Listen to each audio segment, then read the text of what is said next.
will call this meeting to order. Ms. Campbell is going to lead us in the prayer and the pledge. We invite you to join us. Dear Lord, thank you for each day. We know that no day is promised. Help to make the most of every day and honor you with our actions. Thank you for the opportunity to meet on behalf of the citizens and the utility that we serve and that serves them.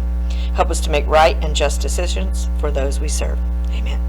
I pledge allegiance to the flag of the United States of America and to the republic for which it stands, one nation, under God, indivisible, with liberty and justice for all. Thank you. Thank you. You have before you an agenda. Does anyone have any additions to the agenda? Seeing none, is there a motion to adopt the agenda as submitted? Ms. Campbell? So moved. It's been moved. Is there a second? It's been seconded, moved and seconded. Please vote.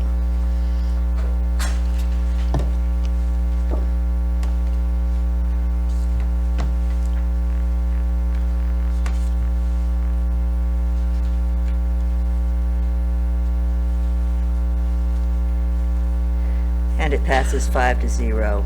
We have no public hearings today. We come to the open forum. Is there anyone who wishes to address us in open forum today? Seeing none, we move now to the presentations. The first is the Recycle Star, to reward our customers who do an especially good job of recycling. And Mr. Williams will draw the lucky winner today.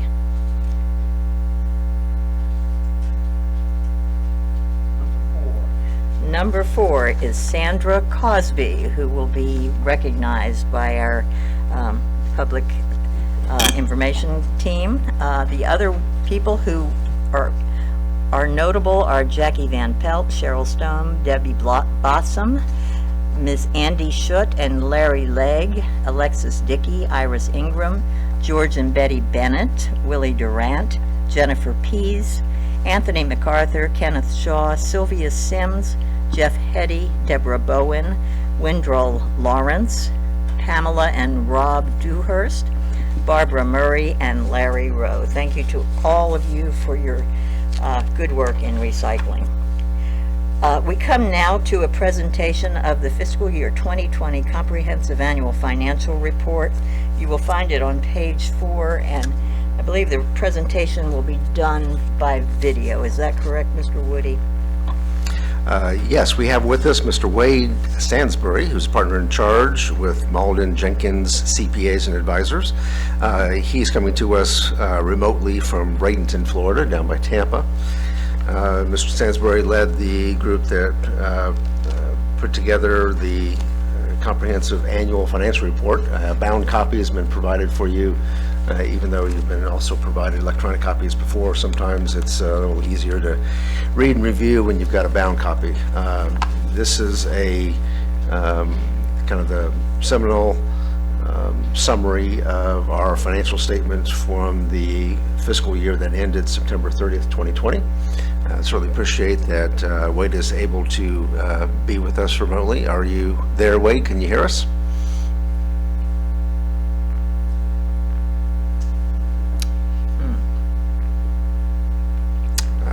While we're waiting for a response, he was on here earlier.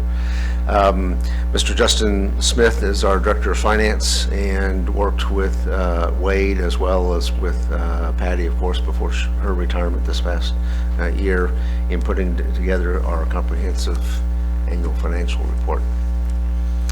I'll try again. Wade, are you hearing us?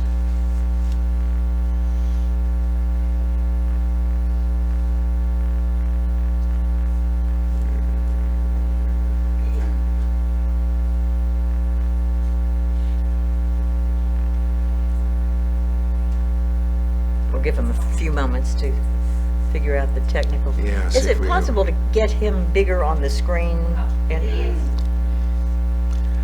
I believe he was on there full screen before. Then just before we started, he turned off his video just to the small captured image that you see before you. When he comes back online, I think we'll get the full image again. I'm not sure if we lost him or... What is that? Zoom? Looks like Zoom. Zoom, yes. I had believe it's- difficulties this morning on a Zoom.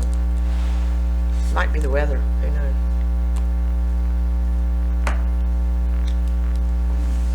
So, would you like to move on to issue 6C, the water tower issue, while they work on some of these technical problems? 6 what? The water tower graphics. Oh, okay, that, do you want to do the Yeah, I apologize, I didn't ask CAC? you. I was gonna hold that on the CAC. It's under Citizen Advisory Council, yeah. We can do that if you want. Yeah, why don't we do the water tower while we're waiting for that, and maybe we can... I can do all of CAC if you want. Well, I don't want to get too far out. Why don't we do the minutes and then we'll do the CAC so that we don't get too... Okay, all right. Does anyone have any changes, corrections to the minutes as submitted? I like to move the minutes. The minutes have been moved. Is there a second? Second. It's been moved and seconded, and please vote.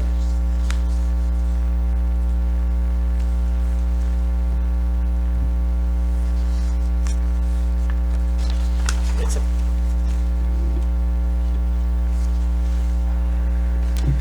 And it passes 5-0. We'll go now to the Citizens Advisory It's report. short.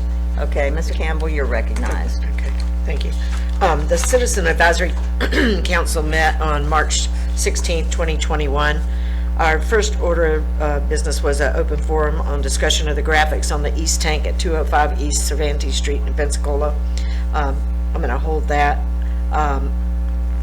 Item F was an adoption of General Resolutions GR 21-16, a general resolution to authorize an increase in engineering services by Mott McDonald Group in the amount of $49,760 for design efforts related to electrical systems modifications and upgrades at Blue Angel Target Lift Station number 379. And item G was a general resolution authorizing a change order for CIP project CS 318T, Innerarity Island Sewer Expansion, and payment from the appropriate line item in the operating budget. I'm sorry, they normally put the votes on there. And committee voted 9-0 in favor of items F and G. I would like to move items F and G for approval at this time. Is there a second? We're voting on F and G in the Citizens Advisory Committee report. I'll second that. Mr. Williams seconds it. Any discussion? Please vote.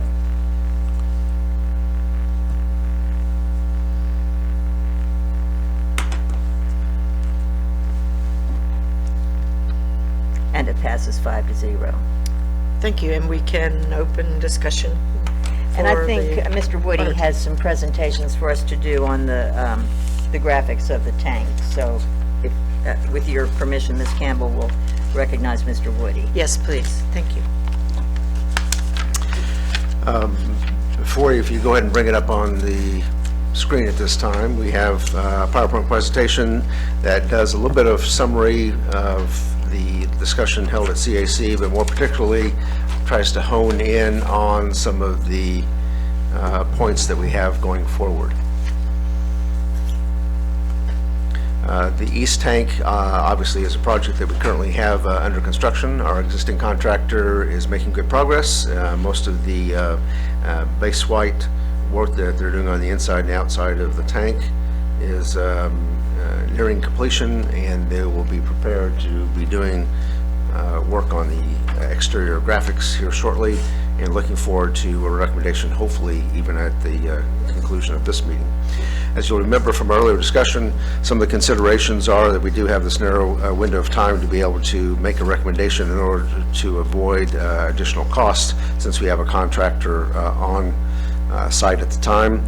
Any design that we go forward with, certainly we want to have be a timeless design that will stand and be relevant 15, 20 years from now, because that's the cycle upon which we do these painting operations.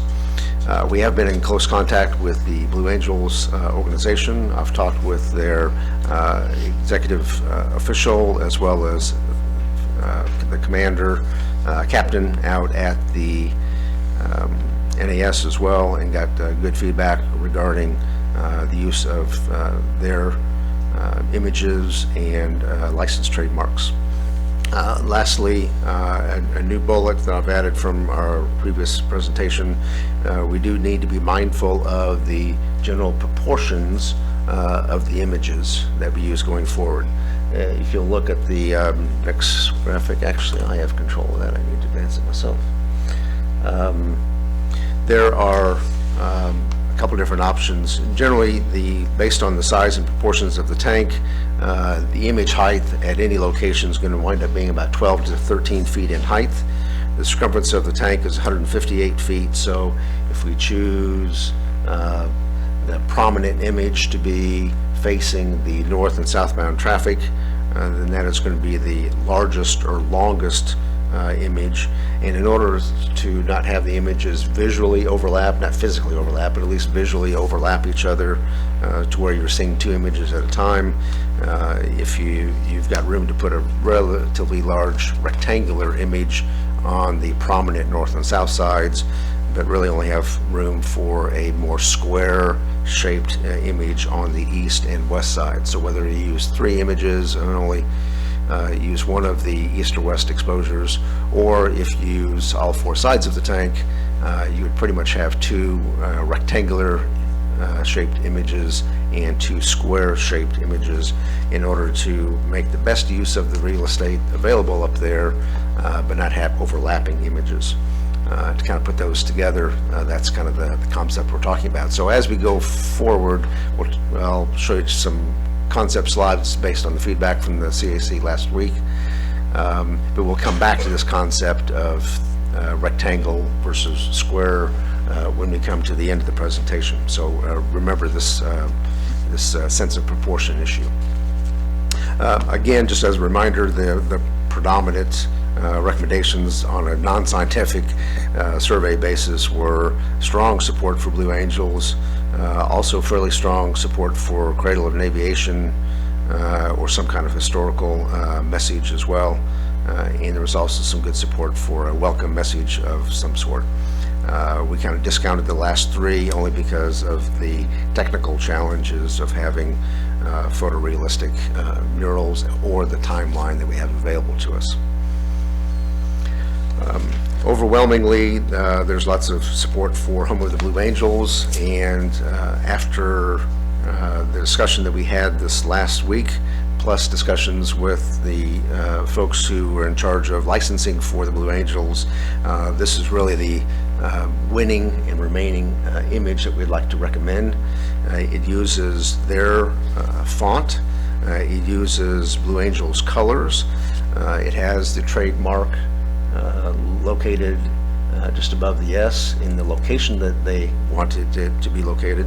It does show the new profile or the plan view of the new plane, the Super Hornet, and utilizes again their colors. So if there's interest in using that's the recommended image that we provide. This would fit one of the long rectangle shaped placements, so it would be suitable for either the north or south side of the tank. Going forward, another strong issue of strong support was Cradle of Naval Aviation.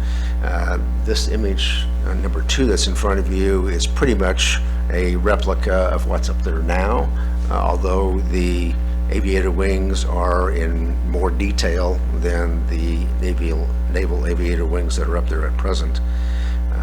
Another consideration, rather than having the long kind of rectangle shaped image here, would be if we were to make it a little more square in size by reducing the overall width of the wing, and then doubled up and had 2 rows of text for the message Cradle of Naval Aviation. One consideration there is if it's done that way, then we would also have the option of putting it on either the east or the west side in a somewhat square configuration as well. Just as some background information, there was a little bit of back and forth even at our last meeting about whether we should use naval aviator wings versus NFO wings or wings representing some other operations. At one point, I even had someone suggest to me that we ought to show all three wings, like in the bottom of this image, to represent not only aviators, but other fields and responsibilities out at the base. If we were to do so, that would create possible clutter or confusion. It'd be hard to read at a distance.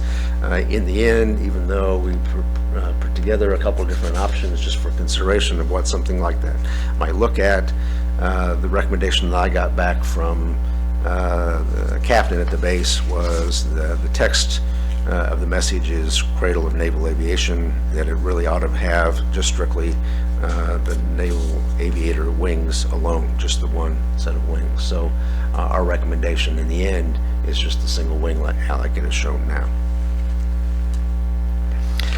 Another consideration that was discussed were various messages, either welcoming folks to town or just simple statements of Pensacola, whether it has the welcome to message with or not.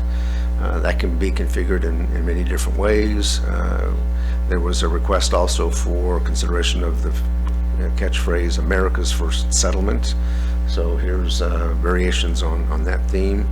You can do it in a color-coded way that the city uses with the blue over green colors. If in lieu of having a Ecua badge, if you wanted to combine that with the Pensacola message, you could put the wave in it as another option. You can do that with or without the America's First Settlement. Any of these that we're flipping through at the moment are all in the rectangular format, so they would best fit either the north or south side of the tank. So again, if you want images of what that might look like.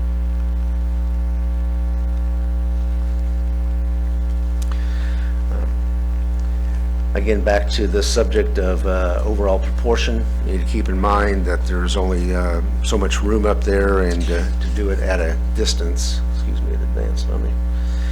To do it at a distance, you have to keep in mind the proportions of what we have available. So the north and south side are pretty much lend themselves to rectangular proportions, while the east and west side more to a square configuration.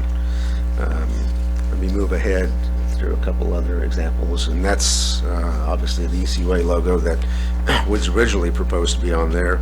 That nicely fits a square configuration as well for either a east or west exposure.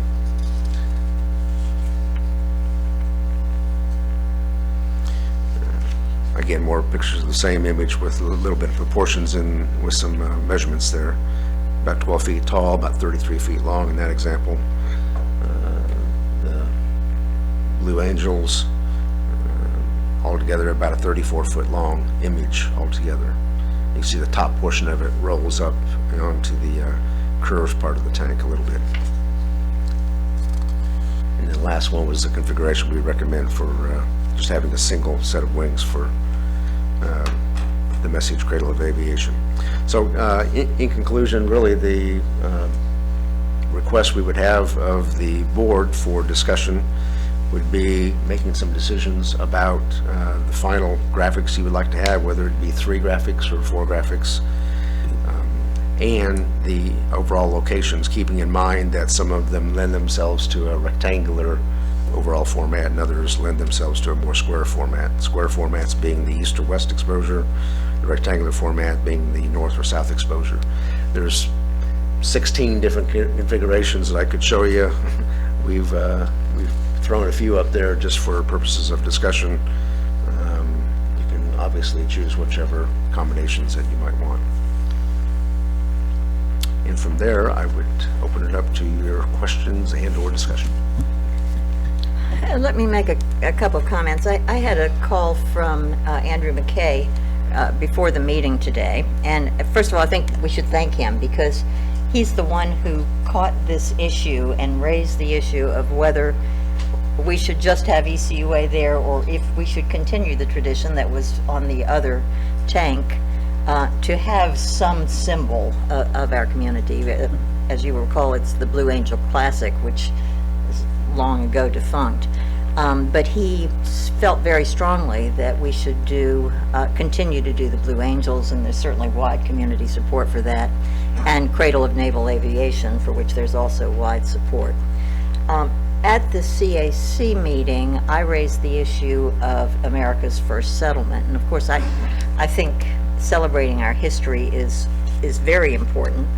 And even when I brought it up before, I thought, we really weren't the first people on this soil. And are we inviting some controversy in that regard? And I contacted Collier Merrill, who is the president of the Historic Preservation Society, and I said, what is your tagline? So I could give us a little comfort, and their tagline is America's first settlement. But today I emailed Judy Bentz, who is certainly the premier historian in the state of Florida, and I said, so we're talking about doing this, and what do you think about America's first settlement? And her answer was very complex. She's an academic, and she said, well, we're celebrating another birthday and various other things, and yes, that's the tagline, but ultimately, what I read between the lines is, yes, we ought to celebrate our history, but we're not on real solid ground when we say America's first settlement. Yes, we did predate St. Augustine, but there were a lot of Native Americans on this soil before Pensacola was ever settled. I think what we're wanting to do with this is to celebrate Pensacola, and I have no interest in starting a controversy that may erupt 2 years down the line or 4 years down the line. So I would be inclined to do Home of the Blue Angels, Cradle of Naval Aviation, and then an ECUA logo on either the east and west side. But I'd be interested in hearing from others as well. And Ms. Campbell, your light is on. I assume I chair this discussion since this is a general board discussion. Do you want to weigh in, Ms. Campbell? Well, thank you for making those phone calls. I never once thought about it might turn into something with America's first settlement, so I was kind of sold on that until you just said that. But I certainly don't want any more controversy than we already have. But I do think we need Welcome to Pensacola on that tank. I mean, it's Pensacola. And so, I'll go along with whatever the board wants to do. I do want Home of the Blue Angels. I think that's a given. I think that should be on the south side. I think the Cradle of Naval Aviation should be on the west side. I said this at the CAC meeting, doesn't bother me that there's an ECUA logo on there. I don't really want an ECUA logo on there. I mean, if we did, I would think maybe it'd be a small one on the east side. But definitely I would go with Cradle of Naval Aviation on the west side, because that's where NAS, it faces NAS. And then Home of the Blue Angels, doesn't matter to me north or south, but I think that should be on there, Home of the Blue Angels. And I personally would like to see Welcome to Pensacola. I mean, I've never, I didn't really pay a lot of attention to water towers until this came up. But on my trip to Jacksonville, I looked at every water tower from here to Jacksonville. And I went to Mississippi for a golf tournament this past weekend, and I've looked at every water tower on the way to Mississippi, via Alabama, all the way through. So every town has a welcome to their town. And so I think that's important. And it is in the city. So to say welcome to Pensacola, I think is a good idea. Okay, thank you, Ms. Campbell. Mr. Stevens? So this, and definitely like to, again, thank Andy McCabe for bringing this up. I'd had a Mr. Sean Bullington reached out to me probably about a month ago, give or take. I contacted Mr. Woody after I got a phone call, so I'm going to guesstimate about a month or so ago. I had no idea. I passed the water tower like all the rest of you all, see the tarp over it, think nothing about it, and then I get blasted with multiple emails, phones, text messages. How could you all paint over the Blue Angels and with your logos, et cetera, et cetera. So I was a little taken back. That predates me. I think the original vote on that is Mr. Woody pointed out to me. That being the case, I kind of did a little survey of myself. So I said, Sean and Andy, if you guys would kind of do a little Facebook post, maybe put some artist renderings and just kind of get some feedback from the public, because at the end of the day, I always say this is the ratepayers' water tower, not ours. And again, kind of overwhelming. I got welcome to Pensacola and something, home of the Blue Angels, Incredible Aviation. I also got quite a bit of welcome to America's first settlement. So historically speaking, being somewhat of a history buff, I mean, yes, we go back and forth with St. Petersburg and South Florida as far as being the first settlement, but same thing when Mr. Woody brought up the 3 different air warfare insignias. It's a naval base, so there's nothing about surface warfare. So I'm a Navy veteran myself, and so I guess the argument could be made, where's the surface warfare pin? I'm not proposing that. I'm simply saying I'm actually a proponent of the the wings and just a simple, simplistic, cradle to aviation. So I'm certainly not welcoming, conflict, but we I think as a society we find ourselves in that quite frequently, no matter what we do. I like the welcome to Pensacola, America's first settlement. I think it is kind of catchy. Like I said, when it comes to, I guess if we did a survey, which I think there was a survey, Mr. Woody, I think so. I'm not sure how many participants were in that survey, but I probably had 100 and some odd with the combined survey that I had done. Again, nothing formal, just on social media and emails about wanting welcome to Pensacola, the America's first settlement, and then home of the Blue Angels. So I would certainly be inclined to support the welcome to Pensacola. I like the America's first settlement because I believe we could get caught in the weeds and go back to, prehistoric times on who actually first settled this soil here. I think we're getting caught up in semantics at that stage of the ball game, but I like the welcome to Pensacola, America's first settlement. I do like how the artist has integrated our colors. I know there was between the city of Pensacola and then the ECUA, so I think that's kind of a nice give and take with that. And like I said, I love the home of the Blue Angels logo. So again, I'm inclined for to support the second one there with the welcome to Pensacola, America's first settlement, cradle to aviation there on the east and or west side, and then the home of the Blue Angels. I'd also like to point out, before I turn this over to one of their board members, also suggested, there's very few opportunities we get to do positive PR within ECUA. I'm not sure my fellow board members probably get enough of the issues and complaints and challenges that our various ratepayers endure that we hope to resolve for them, but there's not very many good PR opportunities. And so I had mentioned to Mr. Woody, I'm not sure if this is brought up to the other board members yet, that I would love to kind of turn this into a PR event where we basically, whatever we decide on as a board here, whatever logos and that we decide to paint on that, is to kind of turn this into a PR event where the ECUA board members can be there to present this new water tower to the residents of Escambia County and give us an opportunity to come from this side of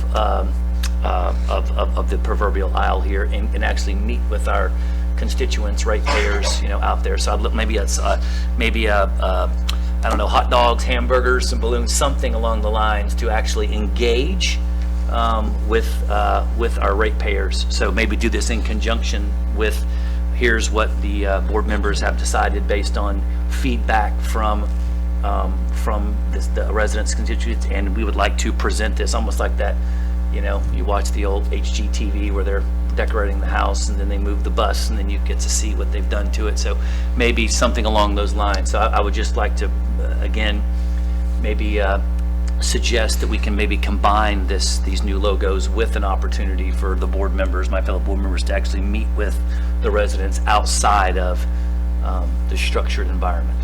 That's all. Thank you, Mr. Stevens. Ms. Campbell? Okay, well, first I want to answer my fellow board member on, and you know, now thinking about it, on the America's First Settlement, I really like that, and it is America First Settlement, even though there may have been Native American Indians before, it wasn't really America at that time. I don't know. I don't want to make anybody mad, but, you know, I mean, we can step on toes all day long. I really like that logo. Welcome to Pensacola, America's First Settlement. I like it. It's pretty. By the way, it's not St. Petersburg. It's St. Augustine. That is, you know, I don't want to make them mad either, you know. I like to go there for a really special golf tournament. But anyway, I do like that one. I like that. I'll make a motion. I'll make a motion that we go with this one that's on the bottom right now of your screen. Welcome to Pensacola, America's First Settlement, on the north side, Cradle of Aviation on the west side that faces the Navy base, and Home of the Blue Angels on the south side. I will say this, if someone wanted to amend that to put the little ECUA logo on the east side, I would not say no, but I'm not going to make that motion myself.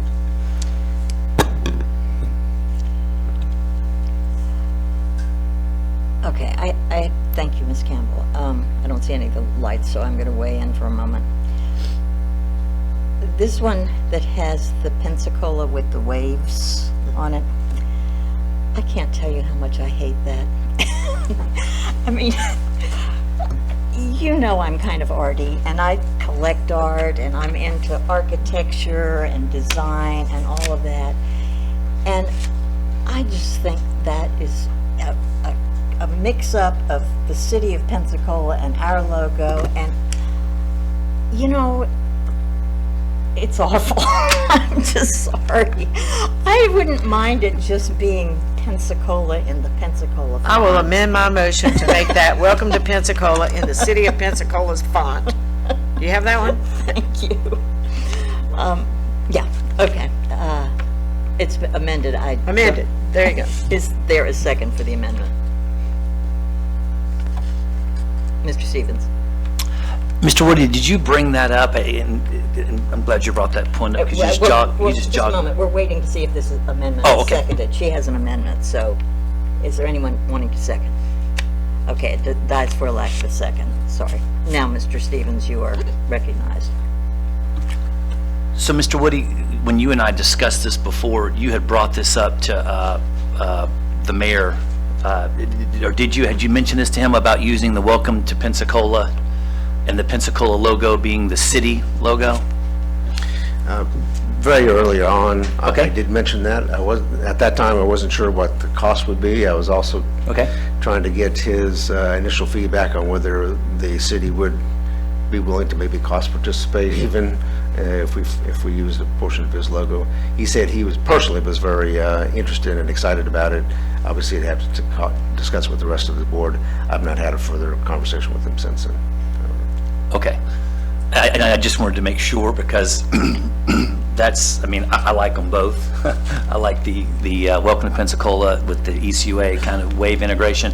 Also like the city of Pensacola, but that may be, this water tower is downtown Pensacola in the city limits, so that there may be some goodwill towards ECUA for having a Pensacola city graphic denoting that. So I I just wanted to confirm if we had had any more discussions with the mayor about utilizing his logo, and then I certainly wouldn't want to retract that and vote on something different.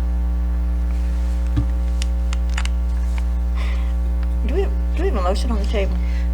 No, I'm going to make a motion because I think it might have got, Yeah, I'm not sure that we got a second, so go ahead, please do. okay, so I'm going to make a motion that we put on the north side, Welcome to Pensacola, America's First Settlement.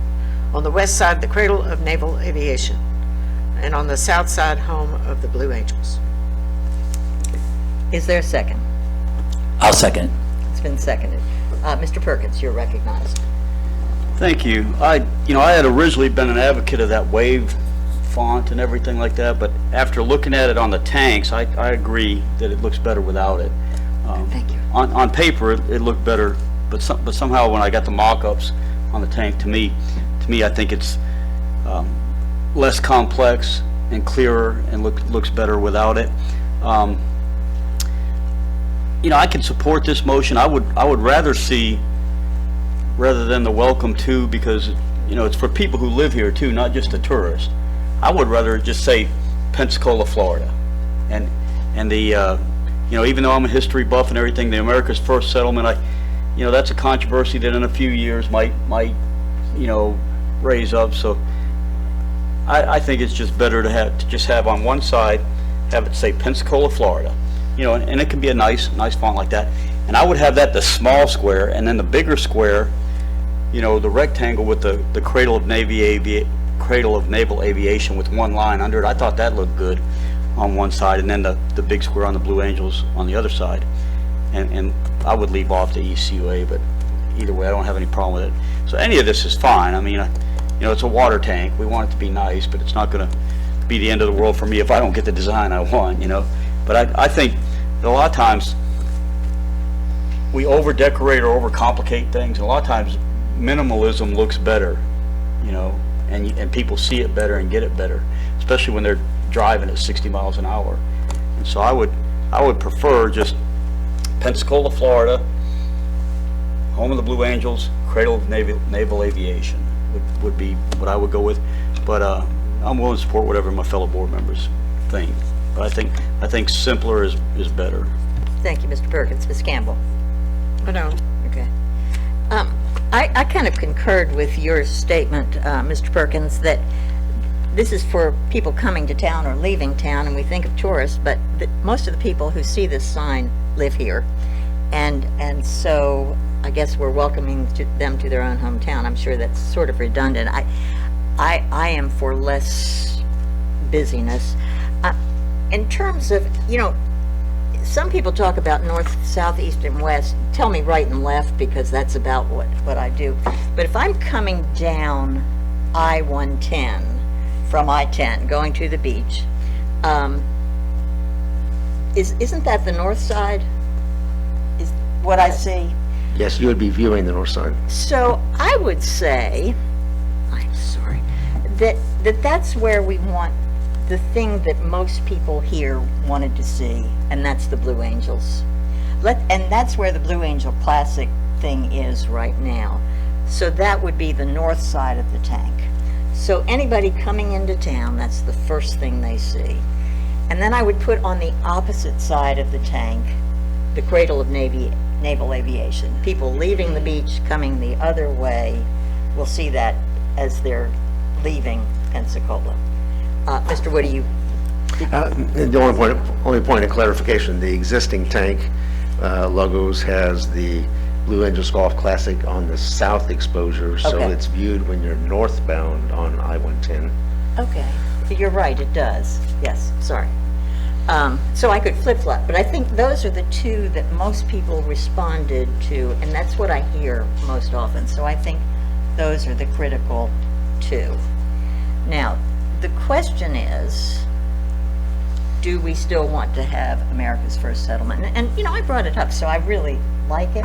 But the other thing is, we have a lot of water towers. Do we have to have all of our messaging on one? I mean, do we have some coming up for maintenance where we could have a different message on it? Mr. Woody? Don's here with us. believe the next one that's up for scheduled maintenance is actually the Pensacola PCC tank. Now, we have some agreements, written legal agreements with them that require their PCC logo to be on that tank. There is some language in that agreement that allows us to have some badging or messaging of our own, but the PCC has to be up there. Okay. And that's the next one that's scheduled, and I think it may even be a couple years away.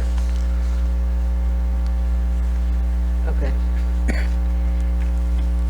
All right, so we have a motion on the floor. Mr. Stevens? No, I just wanted the clarification. The north side of it is where the Blue Angels is now. Okay, so are we looking at flipping that? No, it's the south, they say. Okay, so driving downtown Pensacola from Fairfield Davis going the on-ramp, you're looking at the south side of the tank, The north side of the tank. north side. Okay. See, I kind of like the welcome to Pensacola when it comes to, because you're, I don't know, downtown Pensacola, welcoming you, city of Pensacola, and if we're combining, if we're utilizing your suggestion, Chairman Benson, with the city of Pensacola, which I like, because it is the city and it kind of engages the city there. It's almost welcoming them to the city of Pensacola with the logo.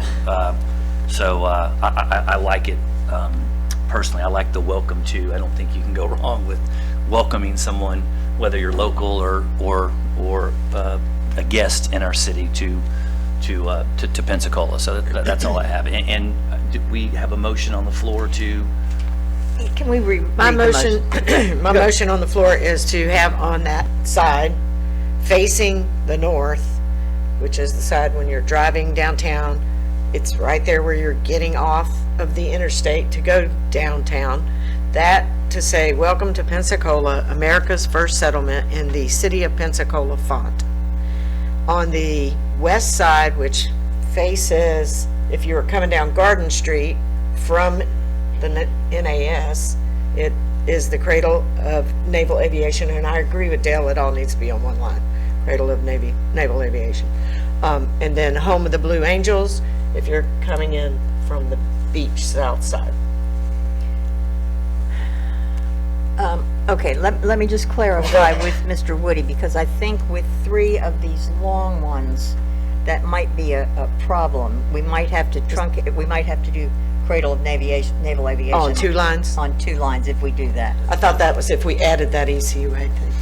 Yeah, the available messaging really is you can put the long rectangular messages on the north and south, and there's still room for square proportioned messages on the east and west. Oh, okay. All right. I'm fine with that then. Okay, do you want to remake your Welcome to motion? Pensacola, America's first settlement on the north side of the tower. Cradle of naval aviation on the west side of the tower, and the home of the Blue Angels on the south side of the tower. Is there a second? I second. It's been moved and seconded. Any, Mr. Woody, did you have something to add or no? I'd just like to repeat it yet again, because we've been back and forth, so if you bear with me. Welcome to Pensacola in the city font and colors. Welcome to Pensacola, America's first settlement. America's first in the settlement city underneath. That's on the north face, so it's viewed by people who are southbound, On 110. headed to yes. downtown with the beautiful view of the bay in their. It's what's in front of us on item C except for the ECUA logo on the screen. Yeah, exactly. Thank you, Dale. It's what's on your screen yes, right now minus yes. the, Right. Yeah. Yes, you're right. minus the ECUA logo. Yep. Thank you, Dale. Okay, so that's been moved and seconded. Good. Mr. Stevens? Oh, sorry. Oh, it went away. You want it back? Yeah, I want it back. Yeah, wants it good, back. thank you. Just one comment. If we're doing 3 things, we might have my concern is America's first settlement is so faint on this. And, you know, a camel is a committee designing a horse, that old cliche. America's First Settlement is really the message, and it's kind of lost in a blur. I don't know if that could be enlarged a little bit, since we only have 3 things on the tank. Can you show what it would look like on the tank? Sometimes it looks better on those.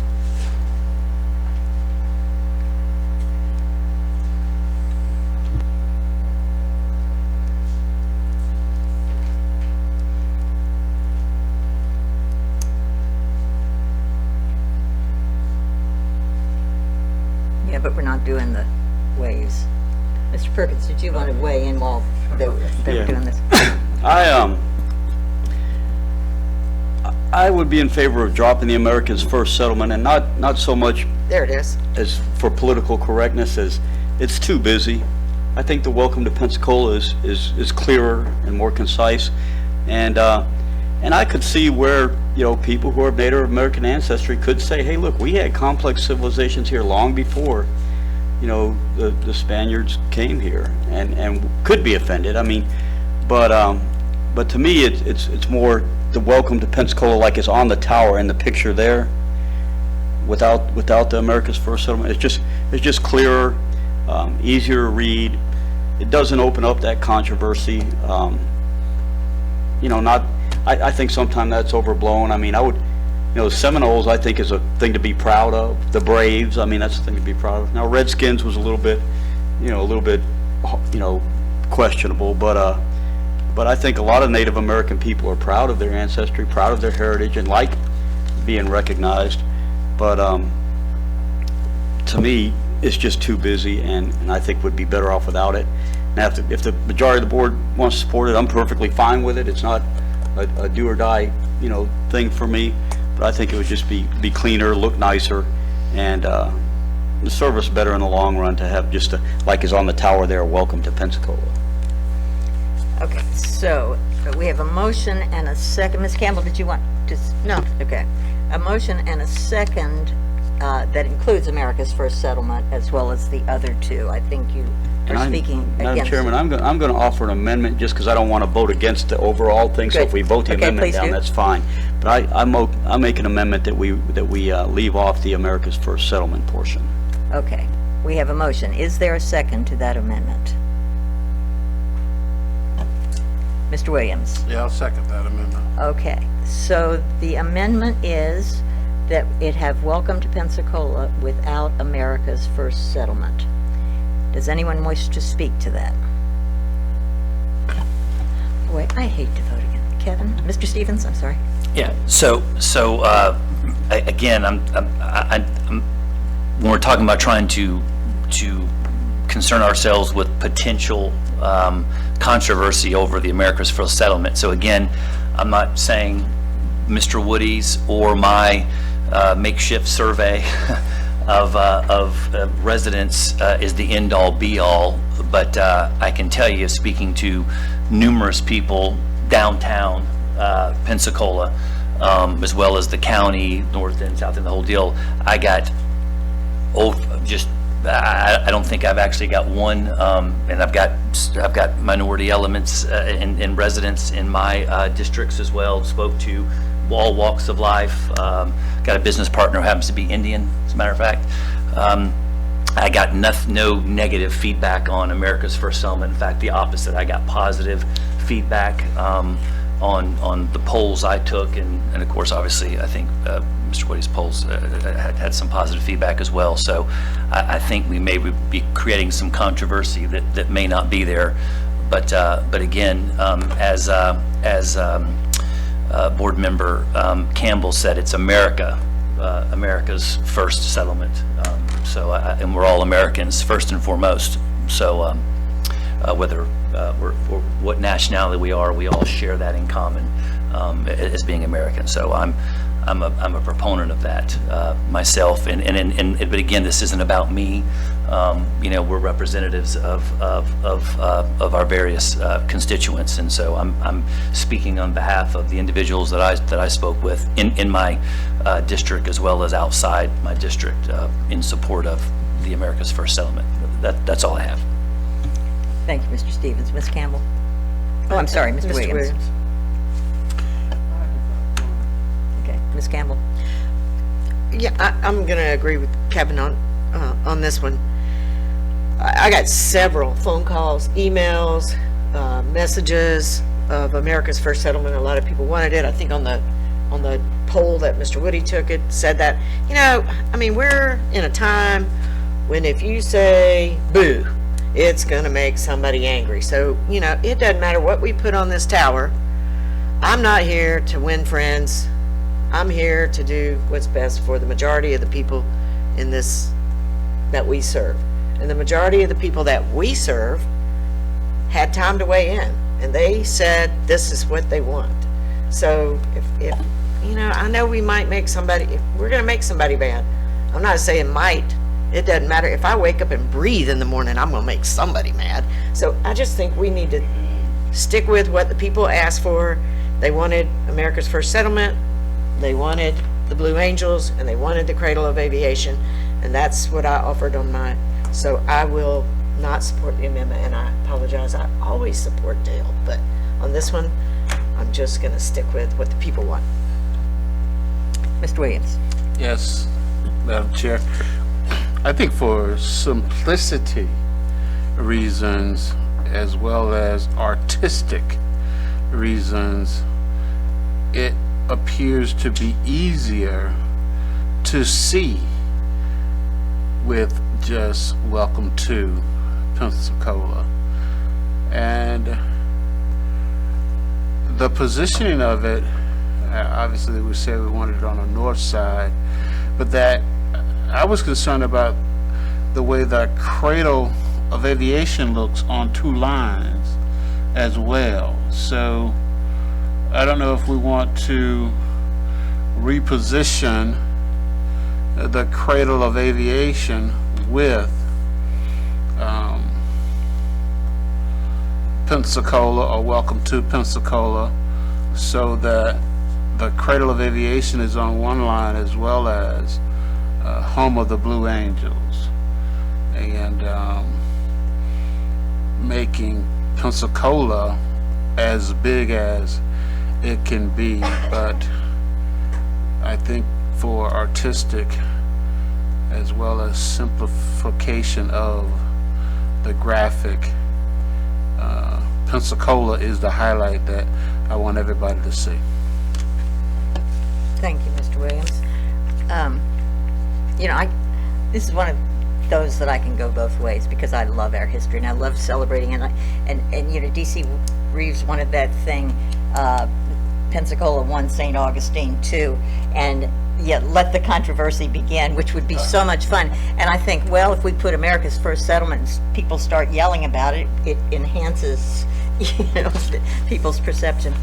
But I think I go back to, now I go by this thing every day almost, and I forgot that the Blue Angel Classic was on the south side, not the north side. So I think I'm going along with Mr. Perkins and Mr. Williams, who are speaking for simplicity of design, because we don't want to be a cluttered kind of look. So I'm going to support the amendment to just say welcome to Pensacola, not because of political correctness, but really because I think we're getting too many messages, and maybe there's a future opportunity to talk about our history. So I speak in support of the amendment. Mr. Perkins? Well, I kind of like what Mr. Williams said about having the Cradle of Naval Aviation on one side. If we were to go with just welcome to Pensacola rather than America's First Settlement on there, would it be possible to block that and put it in a square rather than have it be one of the long rectangular ones, and then make Cradle of Naval Aviation and Blue Angels the long rectangular ones? I think we can ask our advertising people to do that. Mr. Woody? I understand your statement. You're talking about essentially swapping, leaving the Blue Angels on the south side in a rectangular format, but swapping the welcome message with the Cradle of Aviation message. Not so much swapping the placement, but swapping the dimensions.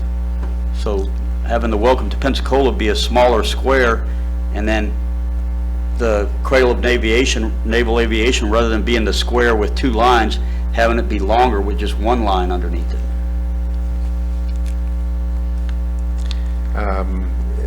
The issue there is again, real estate. We have longer available real estate on the north and south than we do on the east and west. If you're gonna square them up, you can put them on any of the four sides, but if you're gonna have them in a long configuration, really the only practical locations are the north and south. What do you mean by real estate? Is it oblong shaped or something, or is it round? I mean, well, to me, yeah. the dimensions are the same. Yeah, true. It is round.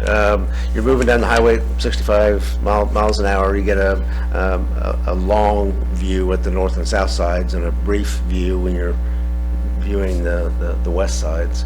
If you have long messages on the north and south, then you'll have room for the smaller square message on the east or west.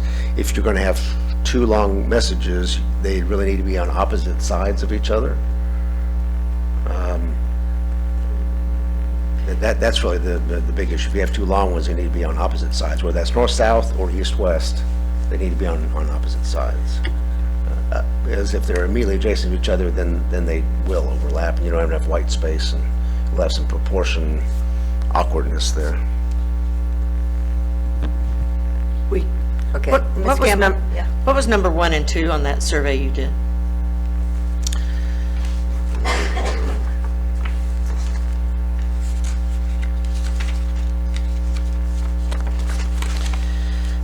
Again, non-scientific, but just in terms of response to our posted social media requests, Blue Angels in general, or home of the Blue Angels, was number 1 with 14 votes. Fairly behind that was Cradle of Naval Aviation with 8 votes. Then something with mentioning Florida's for settlement or 5 flags or something related to history came in with 7 votes. Welcome to Pensacola came in with 4 votes. 14, 8, 7, 4. Hardly statistically significant. 8 Cradle of Aviation was 8? Yes. But it was second. Ms. Campbell? So I'm thinking about an amendment that would put the Cradle of Aviation, since it came in second, on the north side. Or put the Blue Angel on the north side. That's the one that most people see, I think, going towards the beach, and they're going to the Blue Angel show. They put it on the north side when you're on the interstate going south. So we have an amendment on the floor. Oh, We have an amendment that has been oh seconded. yeah, sorry. That's Forgot okay. about that. You can make a substitute. Substitute amendment. Yes. Okay, I'll make a substitute amendment that would put the Blue Angels, home of the Blue Angels, on the north side going towards the beach. On the south side, do the Cradle of Aviation with the long letters. And on the west side, coming down Garden Street, at least you would see it coming into Pensacola, city of Pensacola. Welcome to the city of Pensacola, America's first settlement, in a block, more of a block square. Can you do that? That's a substitute motion. Is there a second? I'm asking Bruce, can we do that? Yes, but when you take a relatively long message and make it square, you significantly reduce the size of the lettering. Okay. We have a substitute amendment. Is there a second? No, I don't even want to make the, I'm I don't I'm think we sure can you'd fit like- it on there. I'm not sure you'd like how it would look. It'd be so small. So before we vote, let me weigh in on what you're saying, because what we could do is have the Blue Angels on one side, Cradle of Aviation on the other side, and when we do the tank at PCC, that's where people are coming in from I-10 to the city. We could have a welcome message on that tank, so that we still get our welcome message, but we have these two in big enough graphics that they are significant. I think the question, Mr. Woody, is does PCC have the rights to their message being on the east side of their tank?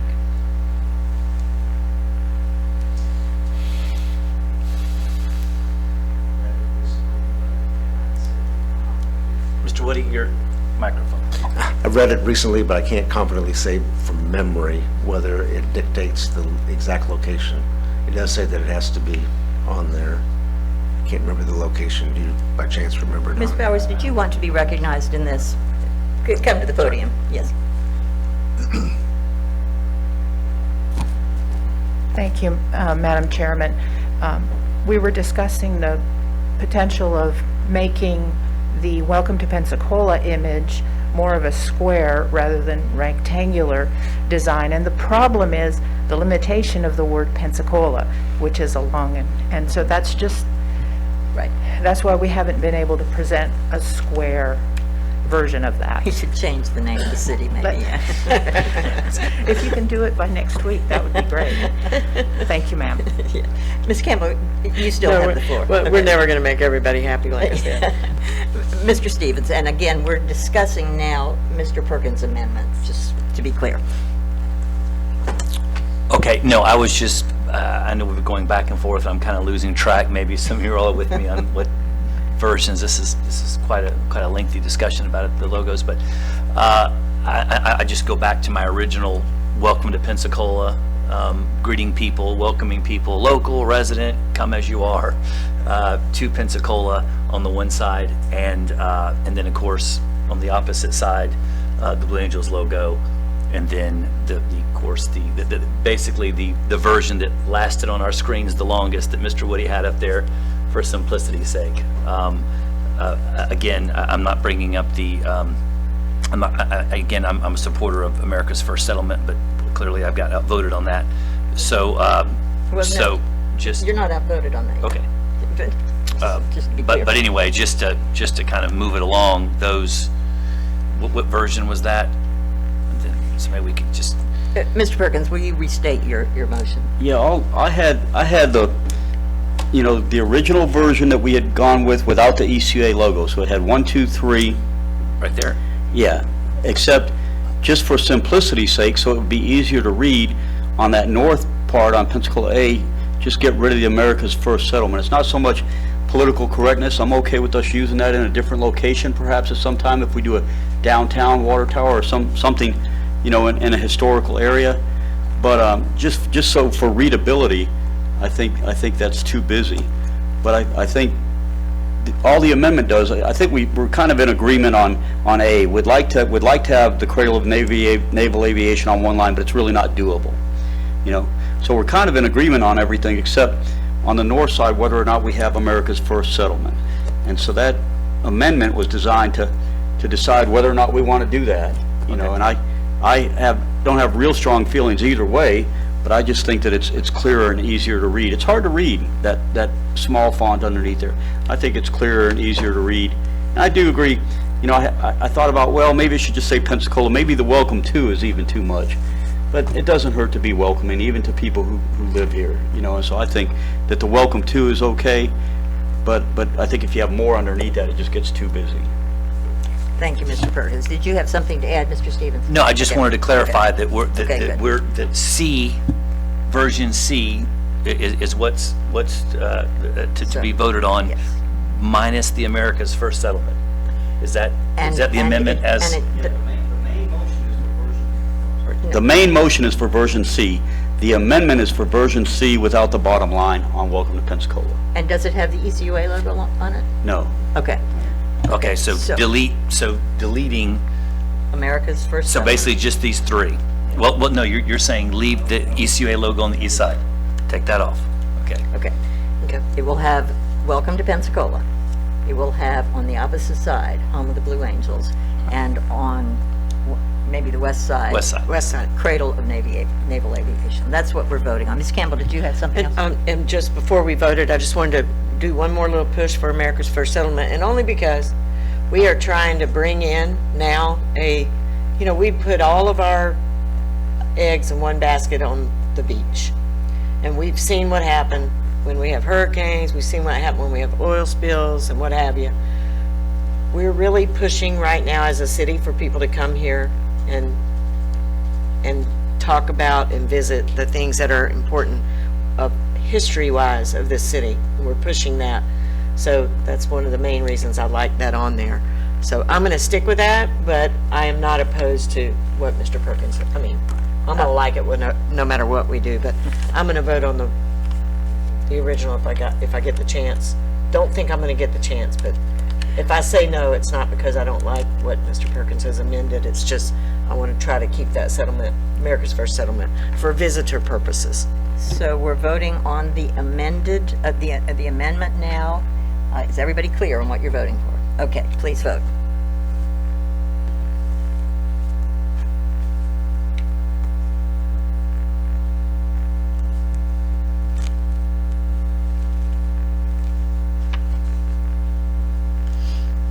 I just wanted to be clear about that because I didn't want to wake up in the morning and the newspaper say, Miss Campbell did not want to put Blue Angels on the...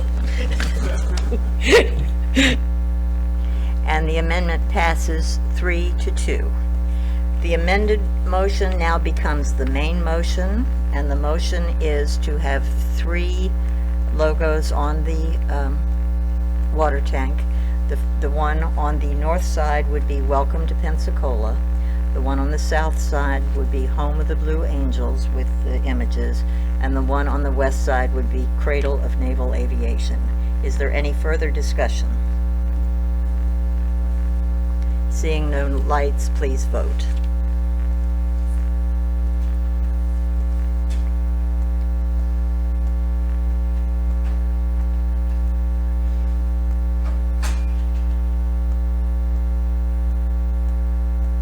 And it passes 4-1. Thank you for the good discussion. I hope we have future water tanks and can celebrate the arts and history and all the rest of the wonderful things that Pensacola has to offer. Okay, did we have time to clear up our technical difficulties regarding the annual report?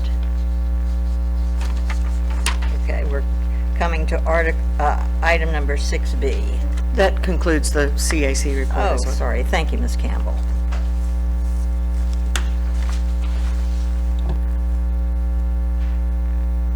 And who is going to present this? Are you presenting this, Mr. Woody? I've made an earlier introduction of Mr. Sansbury. Do we have him available online for his discussion points? Okay. Yes, can everybody hear me? Yes, thank you. Welcome. Thank you All very right. much for your patience. Thank you. We got a connection. Happy to be here with you all today, even though I'm in a virtual process today. But my name is Wade Sansbury, and I'm a partner with Malden & Jenkins. Obviously, Malden & Jenkins was hired by the board to perform an audit on the ECUA's financial statements. We've completed that audit. We dated the report back in February, actually the February the 9th. We gave you all an unmodified opinion. This is a clean opinion. This is the type of opinion that you all wish to receive each and every year. In our opinion, the financial statements present fairly the financial position of the ECUA as of and for the year ended September 30th of 2022 or 2020. As you all know, the document itself is a large document.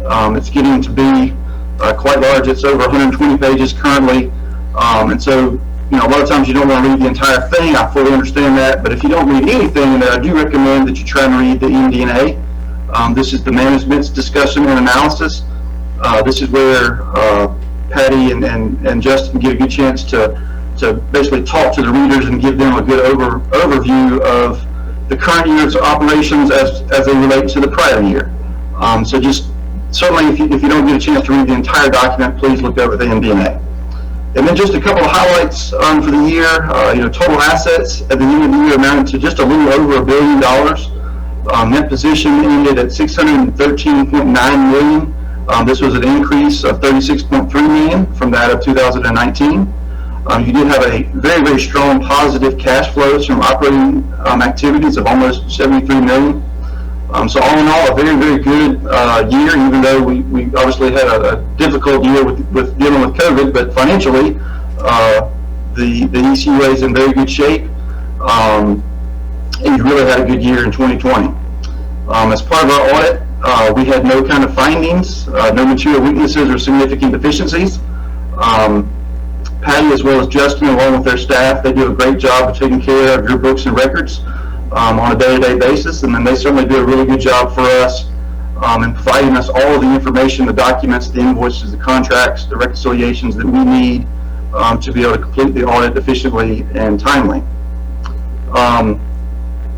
So that's really all I had for the financial statements. You also should have an additional document that we put together that's called our Auditor's Discussion and Analysis, kind of a play on the MD&A, the AD&A. This summarizes all of our required communications, recommendations, and any kind of information on upcoming GASB statements that are out there. And of course, the GASB has been very, very busy over the last several years, so there's a lot coming down the pipeline that will be applicable to the ECUA going forward. And just one thing to note, the GASB itself is the governing body of all governmental entities across the U.S. And recently they hired one of our partners, Joel Black, to lead them, to be their chair. So he's going to be overseeing them for the next 7 years. So we're very, very proud of that fact. But anyway, again, just a very good year, a very good audit. And again, hats off to your staff. They do a great job. They obviously prepare the CAFR itself and submit it annually to the GFOA for Certificate of Excellence in Financial Reporting. They've received that for several years in a row now, and we certainly believe that they will receive it again for 2020. And that's really all I had. Do you all have any questions for me? Thank you. Mr. Stansbury, is it? Yes, Sainsbury. Thank you for this. How many of these do you do over the course of a year? Me personally, or the firm? Your firm.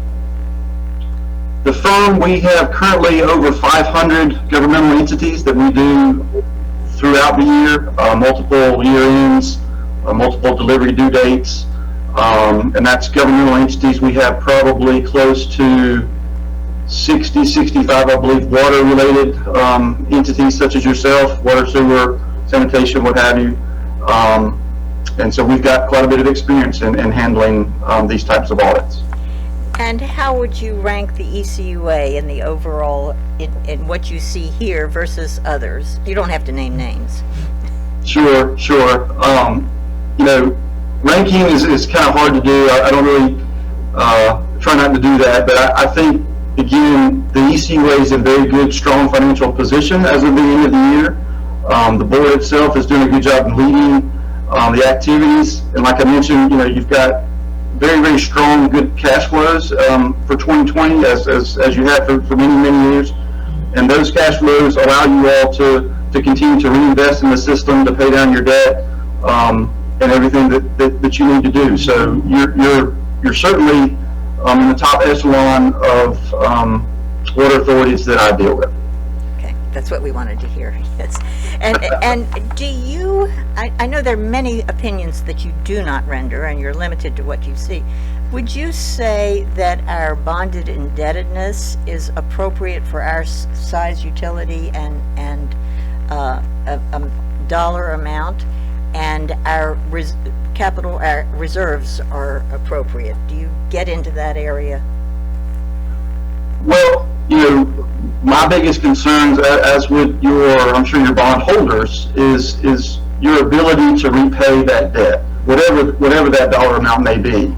And because, like I mentioned, you do have such strong, positive operating cash flows, you are very, very capable of paying off that debt.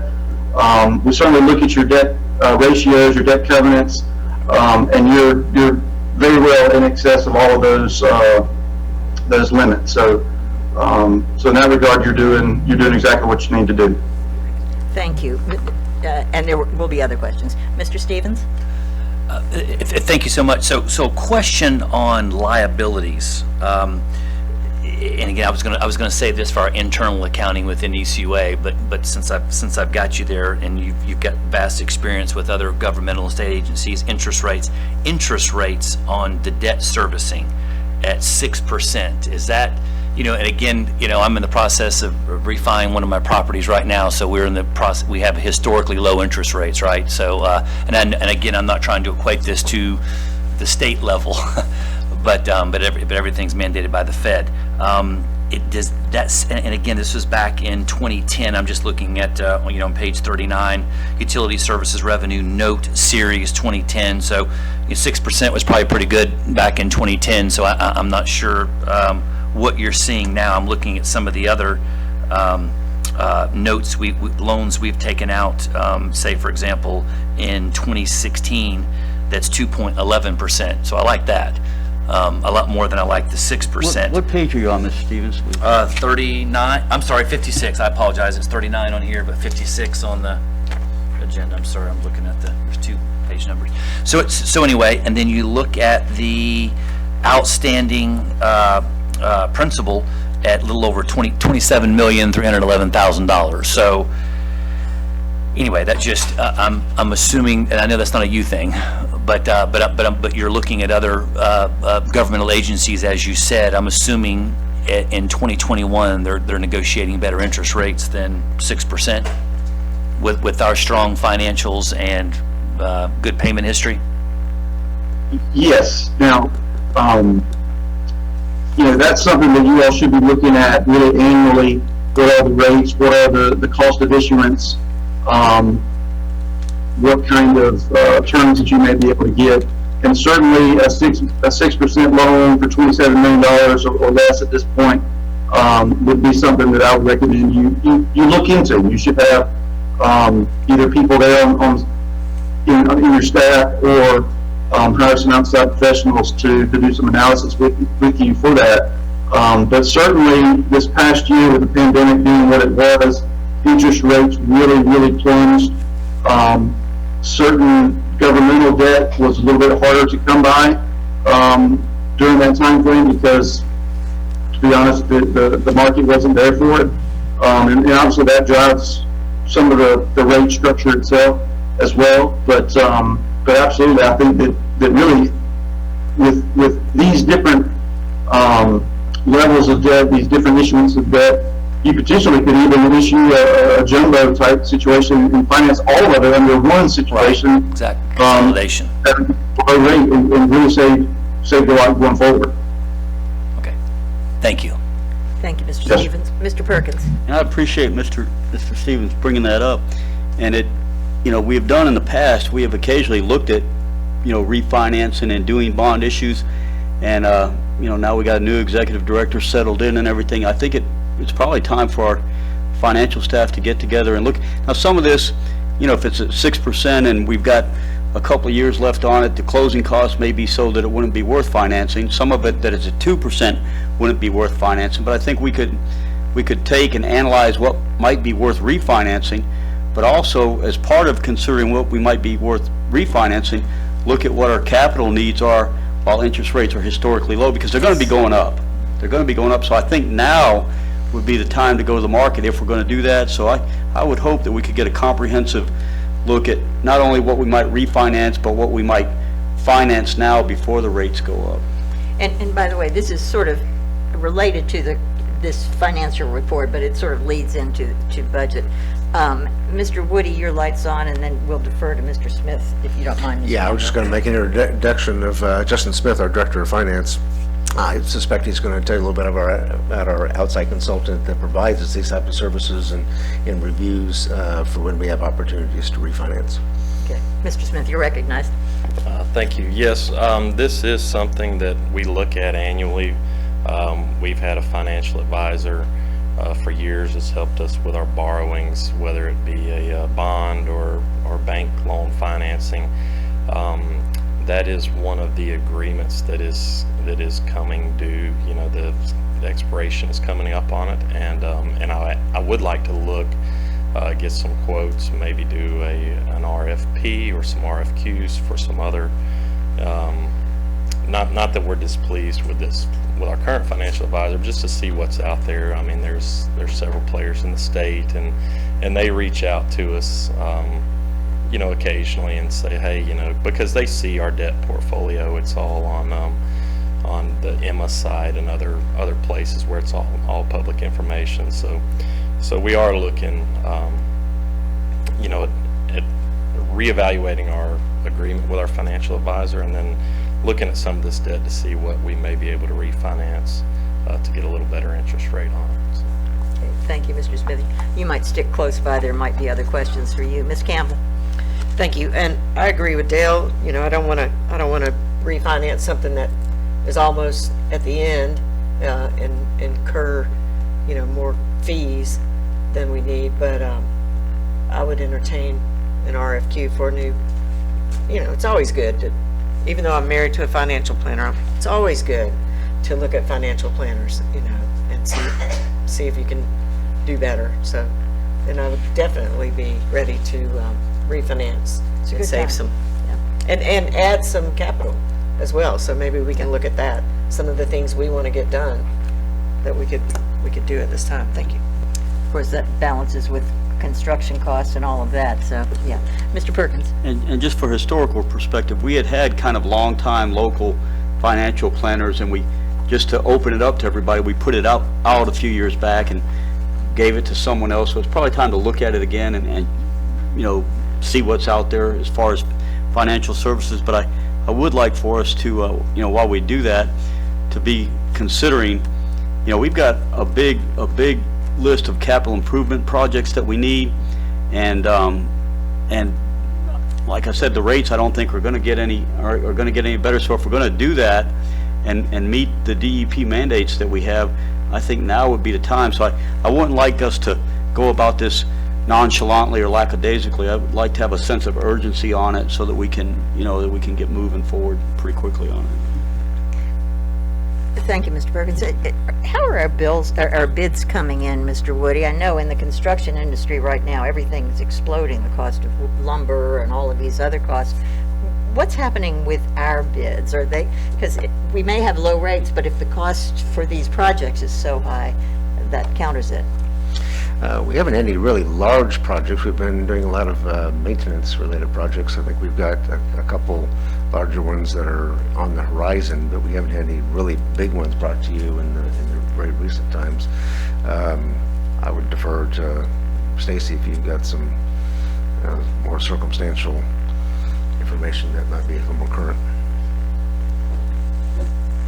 You're recognized, Mr. Hayden. Hey, thank you, Ms. Benson.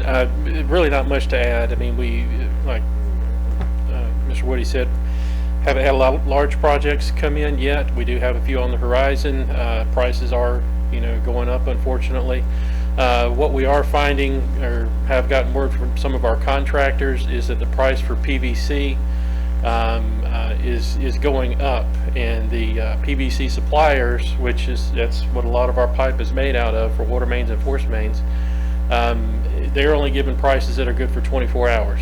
Wow. So it's very hard for our contractors to bid, and they're coming and trying to asking us for creative ways. Hey, what can we do here? And that's what we're looking into. So we're facing those challenges. We may be facing those a little bit more here in the future, but for right now, we're holding the line. But we'll see what lays ahead of us.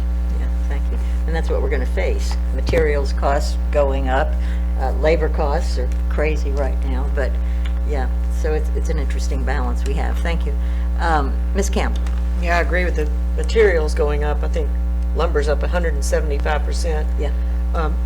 But I still would like to try to do as much as we can on capital improvement at this time, with the unknown facts. But I was thinking the other day how lucky we are when I was reading about Santa Rosa's woes with their new sewer treatment plant.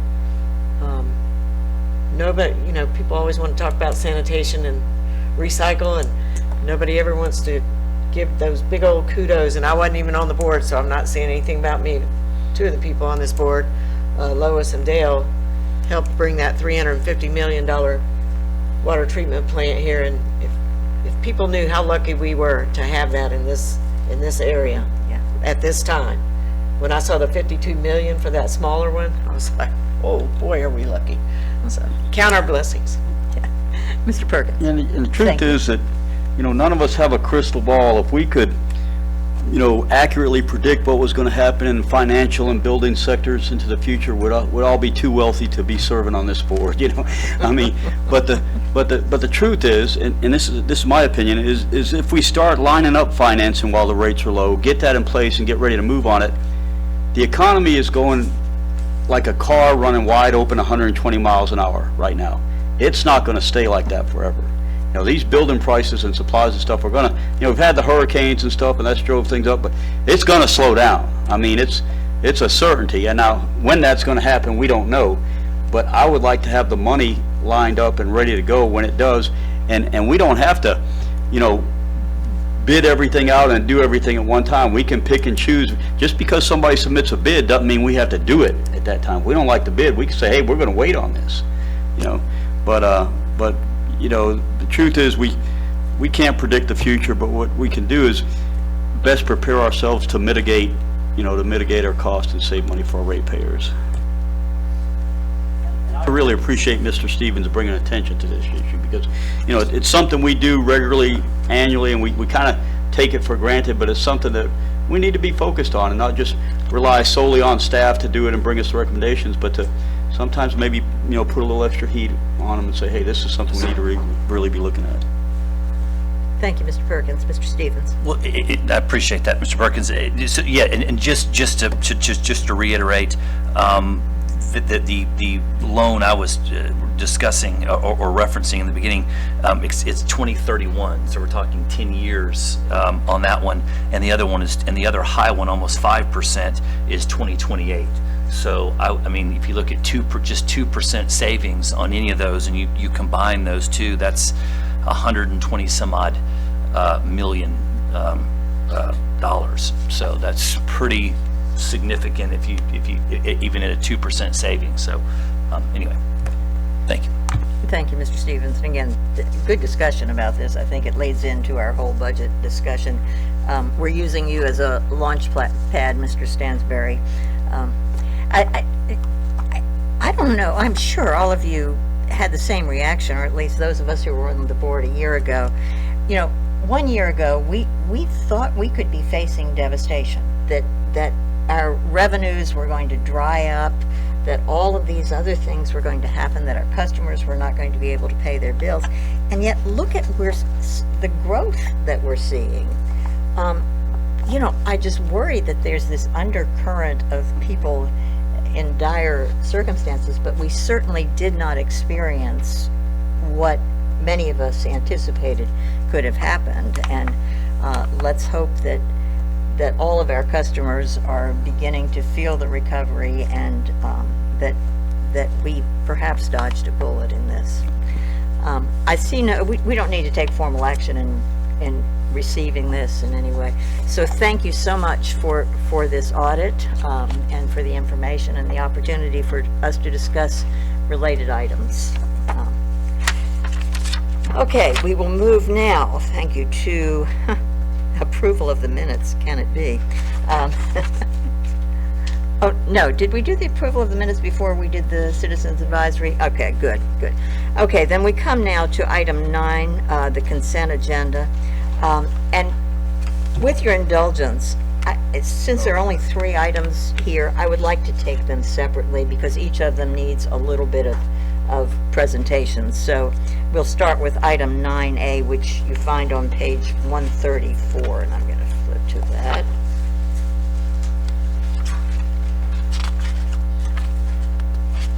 Okay, it's a general resolution authorizing the award of an annual service contract for HVAC equipment maintenance and repair services to Engineered Cooling Services for ECUA's water reclamation facilities and regional pump stations. Let's get a motion, please, to put this on the table. Anyone make a motion? Mr. Perkins. Move approval of the resolution. It's been moved. Is there a second? I'll second. It's been moved and seconded. Okay, Mr. Woody, would you explain that? Briefly, we have a current contract with Engineered Cooling Services. It was bid in 2018 for a 2-year contract, and they've been given a single 1-year extension, but that expires April 30th of 2021. Normally, we would go out for bid. We sometimes, for these and other services, will do local bids, but we'll also take advantage when we have opportunities to join in on cooperative purchasing agreements where other agencies have bid like services. Sometimes there's great economies of scale to be gained by joining some of those. In this particular instance, this firm, Engineering Cooling Services has participated in a cooperative purchasing agreement. And so this general resolution would recommend that we enter into an agreement with them based on that cooperative purchasing agreement for another term of service, specifically for a 2-year term of service. Okay, any discussion of this item? Okay, please vote.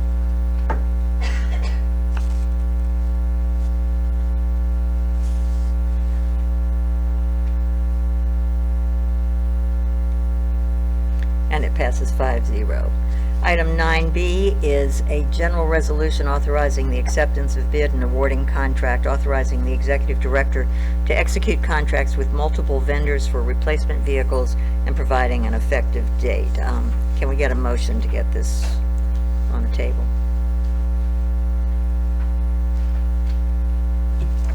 Ms. Campbell? I'll move staff recommendation. It's been moved. Is there a second?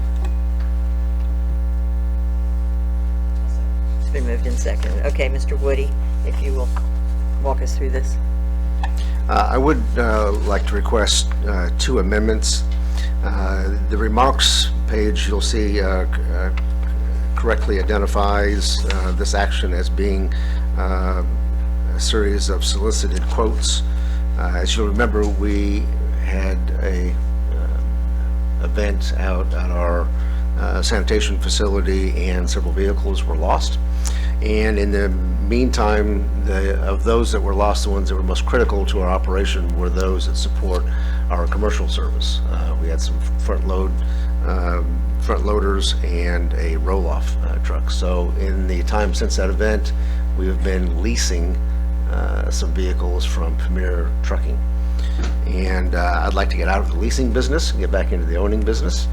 And but normally when vehicles of this size and complexity are purchased, there's a 9 to 12 month lead time oftentimes if you go through the conventional means. So our request here, we had Stat Randy Rudd in particular went through and sought out solicitations from those folks who had available rolling stock that met our requirements, that were available on the lot, so to speak, to be able to purchase directly, so we wouldn't have the normal delay time. So I would ask that in the title we change the word bid to solicitation, so acceptance of a solicitation and awarding contract.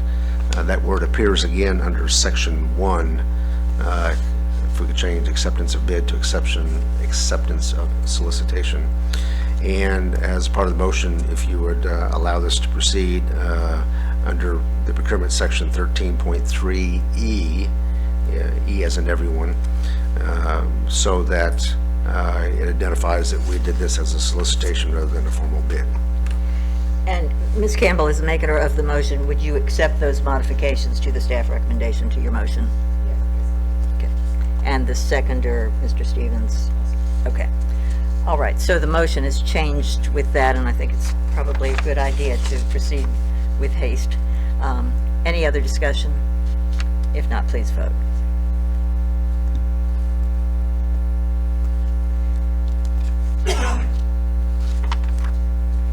And it passes 5-0. We come now to item 9C, found on page 164, Ecua General Resolution number GR 21-20.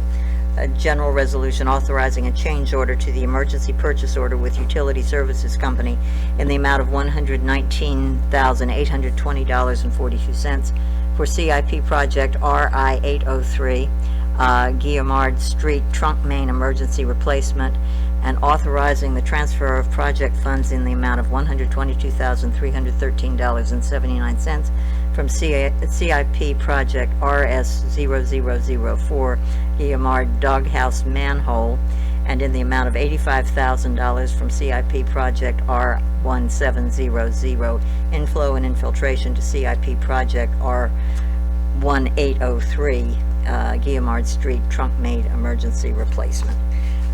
Mr. Woody. The only complications of this particular resolution are just that it's a very congested area and therefore a little hard to describe what's going on. I would request that you flip over to page 168, where there is a very simplified illustration of the project limits in the hashed areas, I would just point out that there is a regular street configuration of public right-of-way at Jordan and Maxwell, and two other streets to the north, and then bisecting that at an angle is railroad right-of-way. There was conventional sewer system in through that area years ago, bisected by a railroad. It was reconfigured to accommodate all those cross connections, and then decades later we have a problem that we need to correct. That is the subject of the Guillermo Street trunk main emergency replacement. And when we're uncovering all of this, we found a couple of utility lines that were not even on our maps, one of which was altogether crushed, and we're not ready. So we had to address some issues that were unknown until they were exposed, and that's really the subject of the change order. We have fund sources from two other locations that are identified in the ordinance or the resolution. This request would allow us to clean up the problems that were essentially unknown until they were excavated during this emergency repair. Thank you, Mr. Woody. And I don't think we put a motion on the table for this, did we? So is there a motion for the staff recommendation? Mr. Stevens? Mr. Wood, I just wanted to clarify, this is an existing, obviously awarded contract that we'd already done, and this is just simply an amendment or an addendum to that for the work that they had uncovered. Yes, a change order for extra work that was discovered during the construction. So we need a motion for this resolution. Anyone? I'll make a motion to go with staff recommendation on this. We have a motion, Mr. Stevens? I'll second. Okay, any further discussion? Please vote.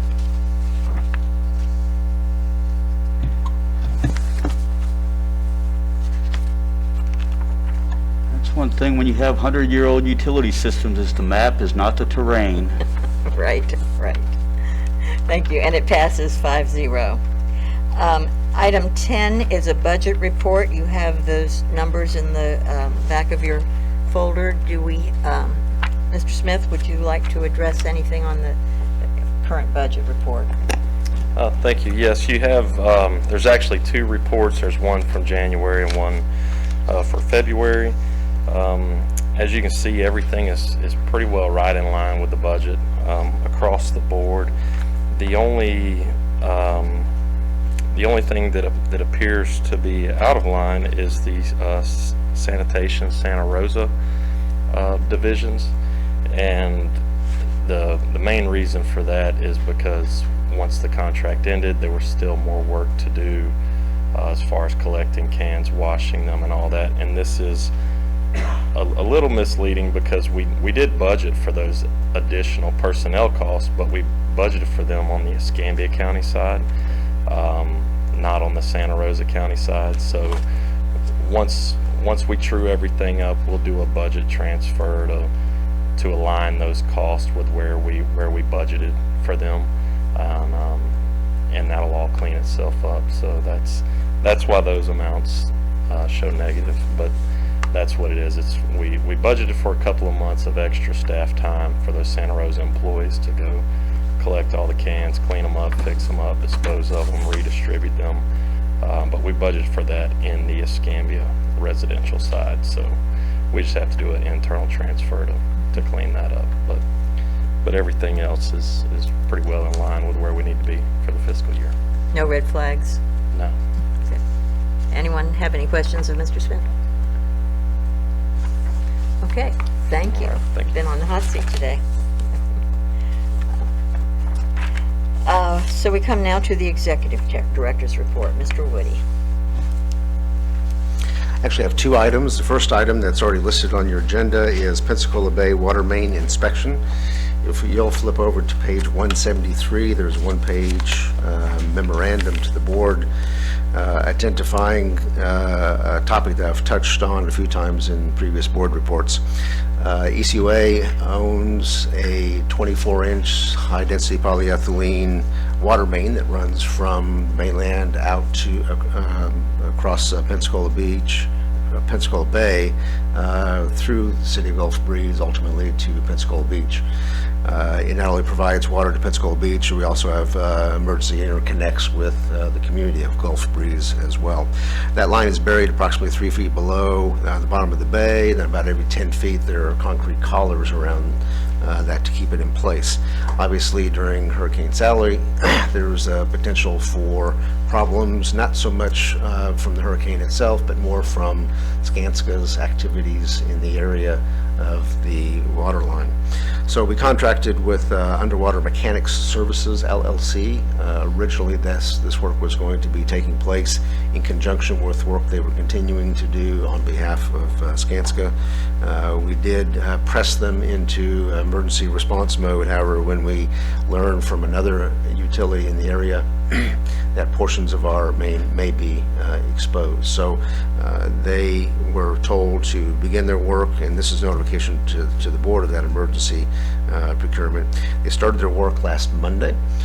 They started on the Gulf Breeze side, got approximately 50% done with the project, found some small debris in various places, but nothing exposed in the first part of the area that they have inspected to date.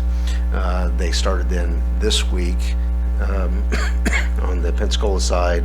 Obviously just got 1 day's worth of work. With the weather changing, I doubt they're able to finish this week, but we hopefully will be able to finish next week. We're asking them to keep records of anything and everything we find, whether it's exposures, concrete debris, barges, whatever else that's in the way, in case we have any reason for claims with Skanska. Any questions on that item first? Hearing none, I'll go on. I do have one additional item. I'll call it 11B. Located on your desk when you sat down was a memorandum regarding a transmission main investigation. You'll remember that we are currently in a litigation with a company called Enduron regarding lining on the inside of our several of our force mains, our main force main that runs up through town, as well as Blue Angel Parkway. In order to proceed and continue with the due diligence necessary as part of that court case, we need to provide some additional testing information on some of our other force mains, particularly in those areas where those force mains are in high spots where we have air release valves, which would be locations where they would be more susceptible to corrosion if this lining were failing in various locations. So in order to meet those obligations, as well as to maintain our need for providing due diligence and maintain our case, we needed to proceed on a very short and timely basis. So there was a contract in the amount of $197,000 for pursuing that work. And again, it's all associated with a ongoing court case we have. I think you'll hear more about that a little bit in the attorney's report, which follows. Any questions for Mr. Woody? Okay, thank you, Mr. Woody. The next item is the attorney's report, and you will notice that Mr. Beasley has a full-face mask on, so DeWitt, you are recognized. Thank you, Ms. Benson. To address what Mr. Woody was discussing, the Enduron case, what that stems from is that's a federal case because of diversity. The three defendants, are all out of state, so we got moved to federal court. The discovery deadlines in federal court are much more rigid, so we've been forced kind of an expedited timeline. And so the testing of that pipe is a reflection of those tight deadlines, and that's why we need that done. A second update we have is the PFAS lawsuit against 3M. ECUA was selected as a bellwether case. It's a multi-district class action case. ECUA is the largest utility in that lawsuit, and the utilities have kind of been the focus of that bellwether section. So we were selected as a bellwether case, which puts us on a fast track for discovery. It doesn't necessarily mean anything right now as far as any more work for us. It will put some more work on the water production staff regarding reports and information they need to get to we also have an outside counsel for that. After that discovery takes place, you will see the committee. There's a committee that convenes and they select cases that will then proceed to trial. So we've been selected for the bellwether for discovery. After discovery is complete, then we will know if we're selected on an expedited trial basis. Thank you. I can answer And- any questions if I need to. Yeah, and we could be looking at a substantial settlement from this case. We've incurred major expenses, and as I recall from the briefing, we still have these filters. We did not put them in the landfill. We have those as evidence, and we could be in a position to recover substantial costs on behalf of our ratepayers. So this is a very important lawsuit. Mr. Perkins? In a class action situation like this, are there any advantages or disadvantages to being a bellwether case? The advantage for us in this one is we are the biggest utility, so we're not going to be stuck with the results from another utility company. If they say they're selected and their results aren't as favorable as what we would have received, we're not stuck with those results. Because what happens is when they group you in a class, we're kind of stuck with whatever the bellwether, whatever comes out of that. So at least now we have a chance where they get to use our results and we're not stuck with somebody else's.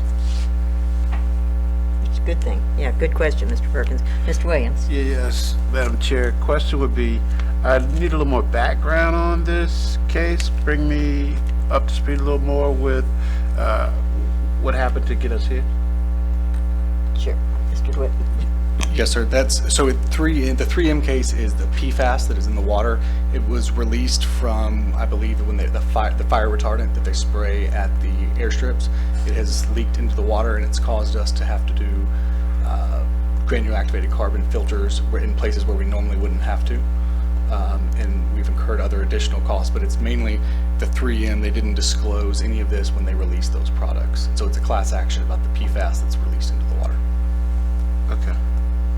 Yeah, this is a contaminant that, there's a problem all over the country with It's a this nationwide contaminant. concern, yeah. Yeah, but we took action very quickly and put filters in and took some wells offline to make sure to protect our customers. So we spent probably tens of millions of dollars and we're trying to recoup that money. You know, those granular activated carbon filters reduce the contamination to basically zero, to non-detectable amounts, but they're very expensive. And so our ratepayers have been paying for that all along when it was the responsibility of somebody else that we had to put them on there. So we're hoping that we're able to recover those millions of dollars on behalf of our ratepayers. Thank you. And I would like to say our damages, like Ms. Benson said, we're incurring damages every day as a result of that. So our claims going up every day. And are there punitive damages as well as opportunities for punitive damage as well as recovering expenditures? Yes, ma'am, there are. Okay, so stay tuned. Yeah. Okay. And that concludes your report. Yes, it does. Thank you. Okay, thank you. So, is there any unfinished business? Did you have something, Ms. Campbell? I just have one thing that I wanted to ask about. When we did have the explosion at Godwin Street, there was one business there, Gary Sapp Automotive, that was had incurred some damage. Have we answered them yet? We have them directly in touch with our inspector. Our inspector has gone out and visited. The next step, that last update I heard was probably at least a week and a half old now, from our risk manager, was that they needed to file their formal claim through their insurance agent. But that, it has been making progress. Okay, all along. perfect. Thank you. I just didn't want that gentleman to suffer because of something that happened at our station. Thank you, Ms. Campbell. Thank you. Nothing under new business? I see nothing. Board communications, Mr. Perkins. Well, you all may know that Ms. Louise Ritz resigned from the CAC due to health reasons, and so I hope you all keep her in her prayers, that her health continues to you know, to get well. And, you know, she was a District 4 appointee, so I'll be appointing someone else, and I didn't want to appoint them at this meeting without an opportunity for people to apply. I mean, I have some people in mind who would be excellent, but District 4 is full of plenty of good people. I want to just put it out there that there is an opening. If the public knows anybody that would like to apply, I encourage you to apply. If you guys know anybody who lives in District 4 who would like to apply, please encourage them to do so, and I hope to have an appointment ready by the next board meeting for that position. Thank you, Mr. Perkins. Mr. Williams? Yes, Madam Chair. I spoke to Mr. Smith on yesterday, and very impressed with the way Finance Department does their business, and thank you for that part of the tour. But one of the things that I spoke to him about in particular was purchasing and the bidding process. I know generally it goes through SunPress, but I was hoping we as a board could use some non-conventional means to get the word out to the public, particularly those who might listen to the radio, and put that kind of information out on one of the local radio stations, particularly WRNE 980 or Choice 106.9, so that we could perhaps give others who may not know about the bidding process via SunPress an opportunity to participate in that process, with a phone number, of course, where they could get more detailed information as they would need to know, or be referred to our website with that information. Same request I'm asking the HR department to make in relationship to hiring and job opportunities, that information also be put out via non-conventional means other than the website, via WRNE 980 or Choice 106.9. Thank you. Thank you, Mr. Williams. I think that fits in very nicely with some of the initiatives we took last year to broaden that base. So thank you for making those suggestions. Ms. Campbell? Oh, I'm sorry. Mr. Perkins? Are we still doing I know that the workshops went over real well about doing business with the ECUA, that we would present to different groups and stuff. Are we still doing those? Mr. Woody? Yes, during the time period we were doing that in conjunction with the county. I don't know when's it's been a while because of COVID since we last had one. Have they got a new one scheduled? You may want to ask.